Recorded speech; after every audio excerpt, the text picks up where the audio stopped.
General's team also found the temporary employer-employee relief scheme payments had been made to government officials, thousands of deceased people, minors not eligible for employment, as well as prison inmates. Now, the audit stems from President Cyril Ramaphosa's request to track how funds meant for COVID-19 relief was spent.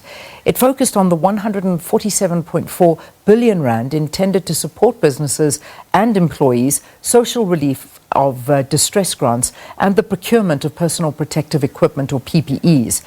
Now, to talk to us about this, we have the Minister of Employment and Labour, Thulas Nxesi, said at the press briefing yesterday that the Commissioner of the Unemployment Insurance Fund, or UIF, Tebogo Maruping, had been suspended as the corruption happened on his watch. The Minister, as you can see, is with us. Thanks very much for your time, Minister. Good morning, Leanne. So we saw what happened yesterday, that the Commissioner of the UIF, together with other senior executives, was suspended. I suppose the first question I need to ask up front is, what responsibility are you taking for the dire and sad situation at hand? As the Minister, as the executive authority, I am accountable. I have to do oversight and also the policy direction, and give those directives to the officials to do the implementation. If something has been reported to me, not hidden, I have to act. That's my responsibility. That's why I've had to act in this instance on the issues which were reported to me by both the risk management unit inside the UIF, because there were a number of cases which I instructed that they must be opened even before there was the audit by the AG. So that is my responsibility. Certainly is your responsibility, and you have gone and made suspensions, which we can understand. But I suppose, again, I ask you, what responsibility are you taking? I mean, many are saying, why are you not stepping aside? Because this was all happening under your leadership. I'm not sure if they understand the roles and responsibilities of the ministers and the accounting officers. First of all, it's not my responsibility to deal with the day-to-day operational issues. These are the day-to-day operational issues, and which happened under the officials. The minister cannot be involved also in the issues of the PFMA, the procurement issues, and rightly so, because they might be accused of the interference. On all these issues, I've been able to give the directions, what must happen, and so on. And otherwise, I've not heard that on the operations issues, you can simply say the minister is responsible, unless the minister was hiding the issues and not acting once they've been brought to his attention. So these were operational details which are done by the officials. You have a UIF which has a board and which has a commissioner acting like the CEO with the top executive management structure. And those are the people who are responsible for that. Yeah. And I'm responsible to the parliament, to the president, giving all those reports. I see that you've been quoted. You were asked that exact same question yesterday with regard to the responsibility that you're taking. What you have said here in the quote, you say that you perform an oversight role, which is what you have said to us. You're accountable to the president, and you cannot interfere in the operations of state entities. So this on paper is what generally is the effect and what the role of a minister is. However, we've seen in the past that the interference in state entities by ministers and government departments and other government officials runs rife. But I suppose when things are going wrong, nobody wants to take responsibility for it. But when things are going right, it's a different story altogether, when you don't need to take responsibility. But this is a desperate situation, Minister. People have been crying. They are jobless. There is no work out there. And they were depending on this. So, you know, this situation that you and your department find yourselves in, this against South Africans is probably one of the biggest blows. Whilst we're talking about these risks and the gaps which have been identified by the AG, we must not dismiss everything, because 41 billion has been paid, and it has been paid to the workers, to the millions of the workers who are supporting their families. We must not just think that nothing has happened. However, there have been a number of gaps, and a number of workers have benefited from this. And those are the issues which we are dealing with. And you'd remember, right from the beginning, I've never distanced myself. Right from the beginning, and when we started implementing this, I said we will start a process of following the money. And that's what we have been doing through our risk. And I've been interacting with the officials, what they have to do. We kept on updating the system. I've never distanced myself. And I've been party to this, sitting in sessions until late in the night, dealing with all those issues. But what I'm trying to say, we must not just simply say, as if nothing has happened to the UIF. However, there are controls and which lapsed as a result of the officials. And those controls, those systems, are the responsibility of the officials. Mm-hmm. Well, I think now that you've actually brought up the controls, let's dig into that a bit deeper. Why did your department not put measures in place when government made the COVID-19 relief funds available in order to avoid this kind of fraud and corruption? And the fraud and corruption we're talking about, we highlighted in the introduction. I mean, there's just so many question marks over the amount of money that were paid to individuals. 200,000 rand paid to 53 applicants under the age of 15. Dead people were paid over 400,000 rand, 170,000 rand paid to individuals who are currently in prison, 30 million rand paid to people with invalid ID numbers. Let's talk about the systems in place. That's why I cannot go into detail about the systems, but what I know is that we had requested the officials to ensure that they have the right IT systems which they are putting, which are going to be able to link with SARS, which are going to link with the other agencies to be able to deal with the issues. But we kept on identifying the gaps and the complaints. And the officials assured me as a minister that they've been able to close those gaps. And I think the issues of those control also become the technical details. But what we must accept is that the IT systems which have been used sometimes by the UIF, including the compensation fund, are not up to scratch. That's why I've made a call to say we need experts to review those systems to be able to have systems which are going to respond to the demands and to the technology of today. But they must be linked to the other agencies who are doing the same thing within the government. But clearly the systems are very, very poor. And I've also questioned even the structures which they are using, the issue of the business model. I've requested the experts and even the Treasury to come in and help in relation to these issues and look at also the skills and the capacity of these two institutions. We were trying to deal with this, fixing this flight whilst it's flying, unfortunately. Yeah. But we are continuing to deal with those issues. Yeah. Minister, we're almost 6 months down the line now. Complaints of accessibility to the COVID-19 TERS from recipients of both SASSA and the UIF started literally shortly after the president announced. I almost said the day after, but let's give it the second day afterwards. I mean, there were complaints coming through. People were saying that it's impossible.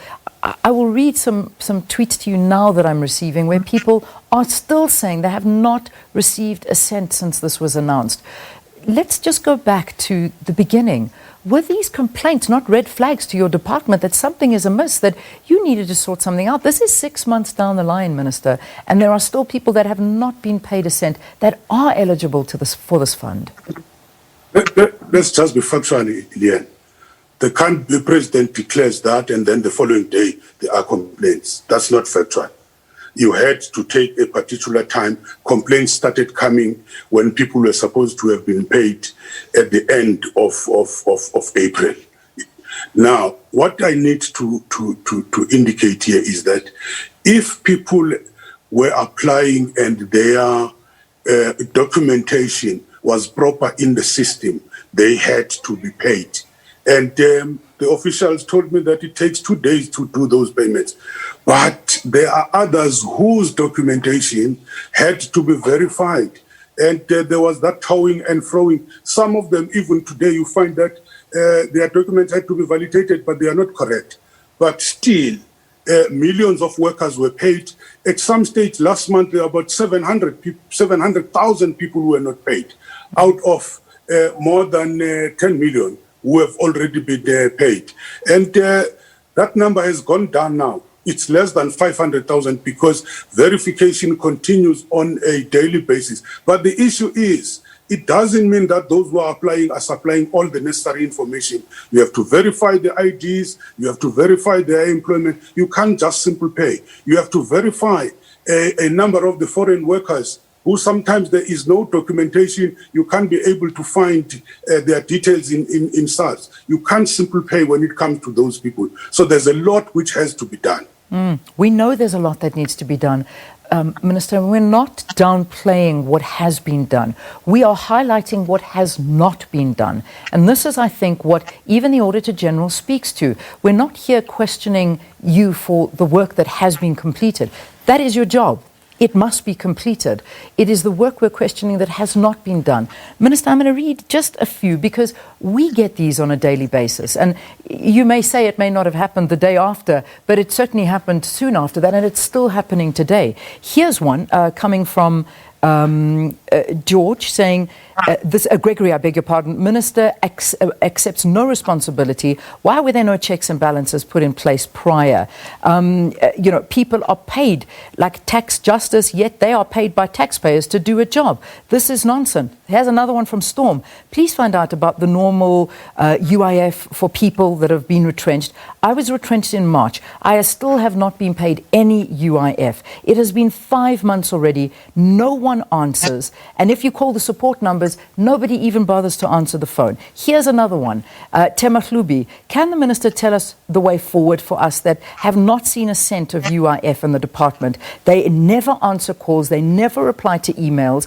Even the commissioner was ignoring the emails when people tried to email. These are just a few. I can't read all of them to you. Minister, there's a problem. I'm not highlighting and talking about what you have done. I'm talking about what you haven't done. Systems that are in place. People are starving. I am saying to you, don't give an impression as if nothing has been done. And also understand that the environment we've been working under, a number of our labor offices were closed, and we're working with the skeleton staff because at some stage when all these levels were there, from level 5 to level 4, we didn't have anybody in the offices. You have to rely on that skeleton staff. And also you must accept that the normal UIF which was being paid, this time it was tenfold because you have to pay the millions of workers within this particular short period. And then, but there were risks. And I'm not saying that I'm absolving the officials or I'm absolving myself from what has happened. And we are continuing to pay the people, and all those people, once we have verified their documents, we are going to pay. You won't believe the thousands of the people who have been receiving to come and demand the 350. We have to list, we have to talk to them and also redirect them. Some of the people who are claiming that they are being owed are the people who are supposed to be going into the other agencies, but we have to deal with them. And some of the people genuinely, the employers are supposed to verify their documents. We don't just simply pay. And we don't expect you to. But when, unfortunately, we see dead people being paid or prisoners being paid or people under 15 being paid or people that don't even have proper ID numbers being paid, we have to question the systems. And I hope you respect that of me. I am not highlighting what you have done because that is your job. You should be doing that. We are highlighting what came out of the Auditor-General's report yesterday of what you have not done and what unfortunately has gone wrong. But let's move away from that. I want to just speak about Tebogo Maropeng. You had said that the commissioner of the UIF was suspended, which we know, because the corruption and fraud happened under his watch. Can you perhaps elaborate a little bit more on this for us? We have also requested the Treasury has given us some people who are at work now doing further investigations in order to discover who did what and why. But all we are saying is, as an officer who's heading that particular institution, with the issues being raised to him, he must take that particular responsibility. As to whether he's corrupt or not, that will be determined by further investigations. I can't pronounce on that. Now, and just finally, according to the Auditor-General's report, one group of alleged fraudsters received a payment of 5.7 million rand, which was intended for 1,500 workers. Again, perhaps, can you talk to us about that?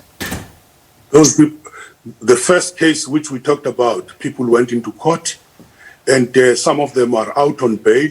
There are about 38 cases which were opened even before the Auditor-General's findings. So we have been continuing dealing with some of the issues. But with the issues, basic issues of controls, I think the management has had to answer. It's not him together with his executive. The issues of procurement appointing the wrong service providers, they had to answer for that. So those are the issues. We are going deeper into them because even the AG's findings are saying we must also do further investigations. We have referred some of them to the SIU and the law enforcement agencies to check the issues of corruption and the individuals who are responsible. But remember, it's not just individuals inside the system. There are companies here who are also involved in this particular situation. We have to dig deep and deal with everybody else. Yeah. Minister, I have to. Do you take any responsibility whatsoever for this? I have to ask you that, firstly. And secondly, those people that are waiting to be paid. You talk about IT systems that are not working. Are they being fixed right now? Are the people that haven't been paid going to finally see the money that they've been waiting for? Will you get people to answer phones? Will you get people to respond to them? I need to ask you because I don't know who else to ask because now there is no UIF commissioner. Do you take any responsibility here? We have the people, the experts from the Treasury who are there, who are helping to relook at our systems. And these are the experts. And we are continuing to fix where gaps have been identified. And I've said it, and I'll continue saying it. Yes, I do take responsibility in terms of oversight and the policy directives. And I've done a lot of policy directives during this particular period, but you can't talk about the day-to-day detail and the procurement issues and you pin them down to the minister. If they've been done incorrectly, that's why I've suspended the people. That's why I've gone to the SIU. And that's why I continue to do a lot of things inside and say the officials must do that. Yes, I agree. Finally, I'm responsible on oversight and also on the policy directives. Minister, thank you for your time. Thanks for talking to us here on the program. That was the Minister of Employment and Labour, Thulas Nxesi, talking to us about the audit report from the Auditor-General that was released yesterday, which revealed the gross looting of the COVID-19 temporary employee-employer relief scheme, amongst many, many other issues, which I hope we'll unpack in the coming days. Right, that leads